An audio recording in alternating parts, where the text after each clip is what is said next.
Hey everybody, it's Jason Blaha here, and I saw a comment a couple days ago in one of my videos that really made me realize that maybe I need to rehash this topic again. And this is some of the problems that we run into in this community when we have different people with different goals, different levels of progression, different levels of competitiveness.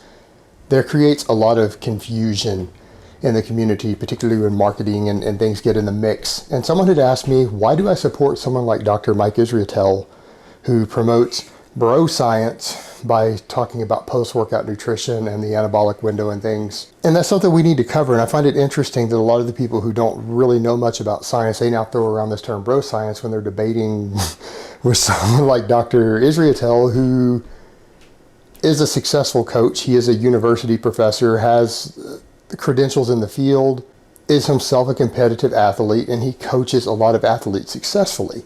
And they want to argue about the bro science, but the issue of that is that people are not putting this in context. And I know Alan Aragon is one of the big figures out there, and he's a friend of mine. Alan and I talk regularly. That Alan had said at some point and made it very clear and popularized this, that meal timing and post-workout nutrition are largely irrelevant. And what that means is largely irrelevant. That's a contextual statement, because largely irrelevant doesn't mean completely irrelevant. And it comes down to allocation of resources. For example, focusing on something like post-workout nutrition as far as glycogen replenishment and recovery may only impact your net results 0.5% or 1% over a period of time. So let's say in the context of 3 years. So if someone was going to add 300 pounds to their squat or 20 pounds of muscle mass over the next 3 years, and let's say best case scenario that 0.5% becomes a 1% advantage. That's 3 pounds on your squat added in 3 years. In terms of muscle mass, what's 1% of 20 pounds? We're down to a couple of ounces of muscle over 3 years. For the overwhelming majority of lifters, that may not be worth the efforts that they're putting in, meaning going through that trouble to make sure that you mix a shake and take a shake to the gym that has everything that you need in it. Every single time you work out, you're going to spend money on those things, spend money on shakers, for 3 pounds on your squat over the next 3 years, or 2 ounces of muscle mass over the next 3 years.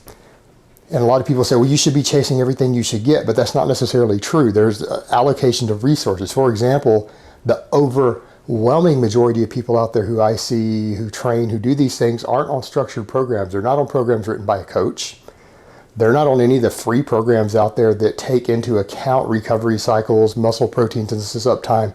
The majority of lifters I know who write their own programs or follow a magazine-based program could easily, by purely changing their program so it doesn't change their income, their financial investment, it doesn't change their time commitment, it doesn't add any extra hassle in any way, could be improving their results 10%, 15%, 20% in regards to those things.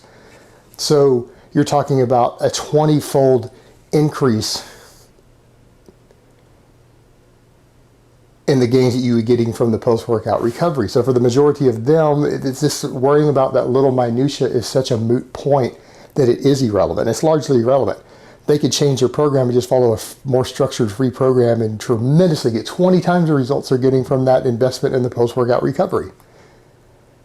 So for most of them, this becomes irrelevant. It's a complete waste of time. It's focusing on the wrong things, or as we call it, majoring in the minors. However, the more competitive your environment gets, when the larger factors are being addressed already, when the most important factors are being addressed, you're on a good meal plan, you're on a good structured diet, you're on a structured, well-written program that is being more fine-tuned, then these little minutiae become important in a competitive environment, meaning a high school level football is just modestly competitive.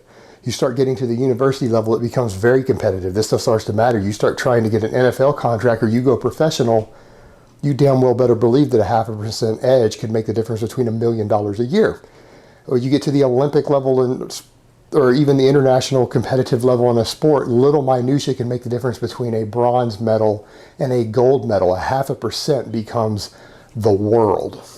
But that's when all the larger factors that are going to give you 5, 10, or 20% better progress have already been addressed. In that context, that post-workout nutrition becomes the difference between $1 million per year. It becomes the difference between a bronze medal or no medal and a silver or a gold medal. It becomes worth it at that point. For the majority of people, they're never going to see a benefit, and they don't even have everything else fine-tuned. So when Dr. Isreatel talks about that stuff, he works with serious competitive athletes, and he tries to write in his books and his information that he prioritizes, this is your most important factors, this is next. And things like the post-workout nutrition are pretty far up the scale. But in a truly competitive environment where medals and world and international titles and $1 million contracts are on the line, a 0.5% becomes massive.